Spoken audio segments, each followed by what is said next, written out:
22 atomic bombs daw ang katumbas ng lakas ng lindol na nanggulat sa Visayas kahapon. Paano nga ba paghahandaan ng lindol at ano ang dapat gawin kapag yumayanig na? Balita natin ni Cedric Castillo. Unang inalerto ang mga residente sa posibleng pagtaas ng mga alon ng hanggang 1 metro. Pero kung nagkataon, hindi naman daw ito makakapinsala ayon sa PHIVOLCS. Bandang 2:00 ng hapon, binawi na rin ang tsunami alert.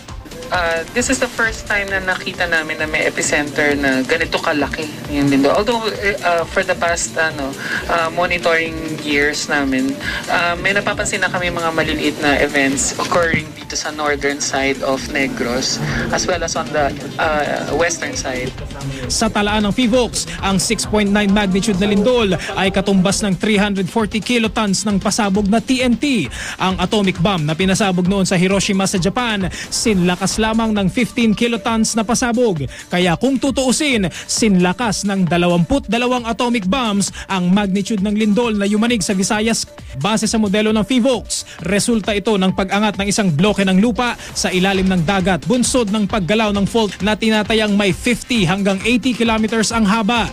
Hindi bababa sa 20 kilometro ang lalim ng isang fault mula sa land o water surface. Sa loob ng libu-libong taon, naiipon ang puwersa sa palibot ng fault at bumibigay na lamang ito ng bigla-bigla. Ngayon, itong fault na to isa sa mga rare cases, no?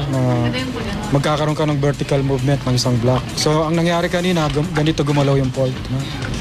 Marami tayong active fault na yung paggalaw nila horizontal. Isang example yan yung Philippine fault, no? Pag gumalaw sila, pag ganyan, horizontal. Sa magnitude 6.9 ng lindol sa Negros Oriental, ang sabi ng PHIVOLCS, ilang centimeters lang daw yung iginalaw ng lupa. Ibig sabihin, sa lakas ng lindol, posibleng more or less, ganito lamang yung naging pagtaas ng lupa.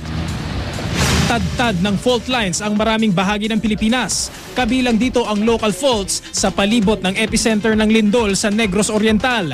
Pero ayon sa PHIVOLCS, hindi sa mga ito nagmula ang pagyanig, kundi sa isang fault na ngayon pa lang nadiskubre. Marami pa raw kasing fault ang hindi pa nakikita at naisasama sa mapping ng PHIVOLCS.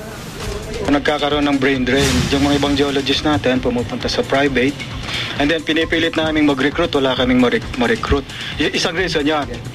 Ang pangalawa, lack of high resolution ng mga base maps.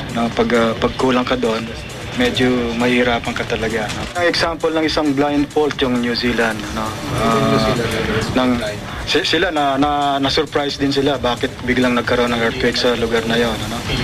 So, before, wala sa fault map nila yon.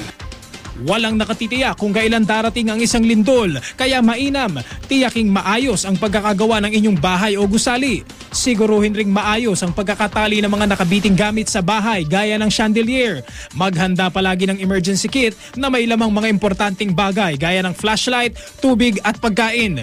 Kung datna ng lindol sa bahay, agad humanap ng pwedeng pagsilungan gaya ng mesa. Kung nasa labas naman, lumayo sa mga pwedeng tumumba o magiba. Huwag tumawid sa tulay o overpass. Kung datna naman ang lindol sa loob ng isang gusali, huwag magpanik at mahinahong lumabas ng building. Huwag gumamit ng elevator at sa halip, maghagdan na lang. At tandaan, laging makibalita at dalhin ang inyong emergency kit. Cedric Castillo, GMA News. Kapag may kalamidad, iba na ang handa. Kaya naman magplano, magsiguro at makibalita para I am ready.